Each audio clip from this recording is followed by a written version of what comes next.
আমাদের আসলে ওই পরিমাণ প্রচারণা নাই। হ্যাঁ, যেভাবে কেউ ছোট একটা কিছু করে অনেক বড় করে দেখায়, এই জিনিসটা আমাদের মধ্যে নাই। মানে বিষয়টা অনেকটা বলতে পারো যে আল্লাহ তাআলা গাইড করতেছে, কিভাবে যে বড় হয়ে যাচ্ছে প্ল্যাটফর্ম, বেসিক্যালি আমিও জানি না। আসসালামু আলাইকুম রহমতুল্লাহ। মেরিনাস গ্রুপের পক্ষ থেকে আপনাদের জানাচ্ছি আন্তরিক শুভেচ্ছা অভিনন্দন। আজকে আমাদের এখানে 44 ব্যাচের একটা গেট টুগেদার, এবং এখানে আমরা বিজনেস ডিসকাশন করব। মূলত গেট টুগেদার বিভিন্ন কারণে হয়ে থাকে। আমরা এখানে যেই কারণে একত্রিত হয়েছি এটা একটু ব্যতিক্রম। আসলে বিজনেসকে সামনে রেখে যদি আমরা গেট টুগেদার গুলা বা যে কোনো পার্টি গুলা করি, তাহলে মনে হয় যে এটা ভবিষ্যতে একটা লং টার্ম কোনো একটা প্ল্যানিং এর জন্য সহায়ক ভূমিকা পালন করবে, এবং এটার কারণে আমরা পরবর্তীতেও একত্রিত হইতে ইন্টারেস্ট ফিল করব। তো আমাদের এখানে 44 ব্যাচের আলহামদুলিল্লাহ অনেকজনই এসেছেন। তো আমরা এক এক করে তাদের কাছ থেকেই তাদের পরিচয়টা একটু শুনবো। আমার একদম প্রথম থেকে যিনি আছেন তার থেকে আমরা শুরু করতে পারি। আসসালামু আলাইকুম, আমি Mohammad Salauddin Ahmed, marine academy 44 batch. আমি বর্তমানে চিফ ইঞ্জিনিয়ার হিসেবে কর্মরত আছি বার্নার শুল্টে শিপ ম্যানেজমেন্টে। আসসালামু আলাইকুম, আমি Amimul Bashar, marine academy 44 batch. আমি বর্তমানে ক্যাপ্টেন হিসেবে কর্মরত আছি দুবাই বেস একটা কোম্পানিতে। আসসালামু আলাইকুম, আমি তাইফুল আরিফিন ভুঁইয়া, আমি চিফ ইঞ্জিনিয়ার, বর্তমানে এপি মোলারের অফশোরে কর্মরত আছি।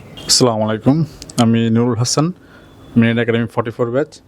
আমি হকেনসন্স থেকে একটা জাপানিজ কোম্পানিতে আছি।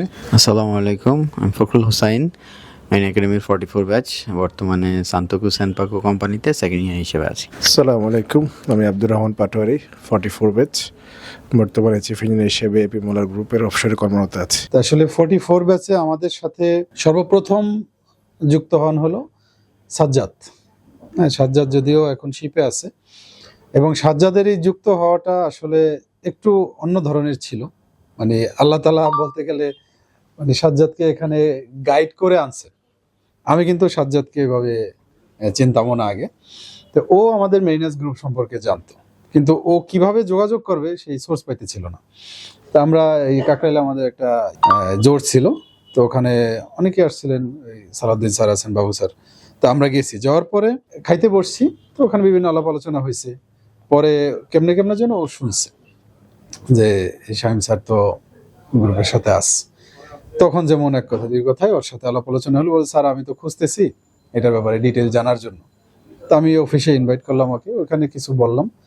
তো যাত্রাবাড়ি থাকে, তো পরের দিনই অফিসে আসছে। তা আশা করে ডিটেল সবকিছু জানলো।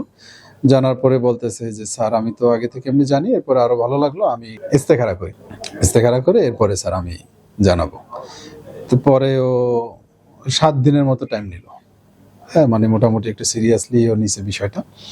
তা আমি তো আল্লাহ করতেছি যে কি হয়, কারণ ইস্তেখারা একটা অনেক সেন্সিটিভ একটা জিনিস। তো 7 দিন পরে ও ফোন দিছে যে স্যার আমি আসতে চাচ্ছি, স্যার আমি ইনভলভ হব।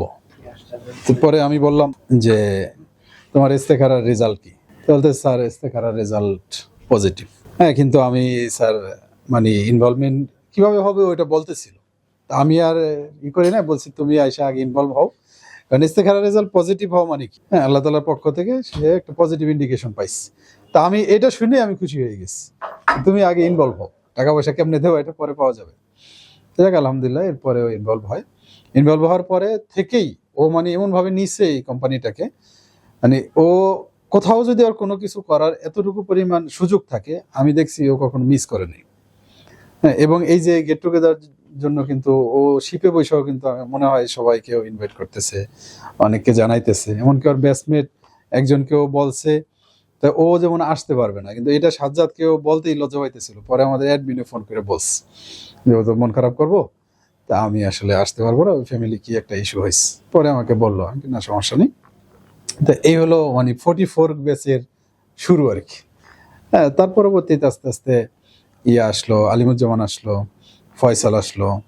হ্যাঁ, তারপর আলিমুজ্জামান চট্টগ্রাম সিলেট মেরিন একাডেমিতে ছিল, ওখান থেকে আলিমুজ্জামান, তারপর 38 ব্যাচের সাব্বির স্যার, আর হলো 45 রায়হান লিটু, তিনজন একসাথে এসে মানে একসাথেই এখানে ইনভলভ হয়েছে আলহামদুলিল্লাহ। তারপরে এই আব্দুর রহমানকে কিন্তু সাজ্জাদি বলছে, হ্যাঁ নাকি ফয়সাল বলছে, হ্যাঁ আচ্ছা।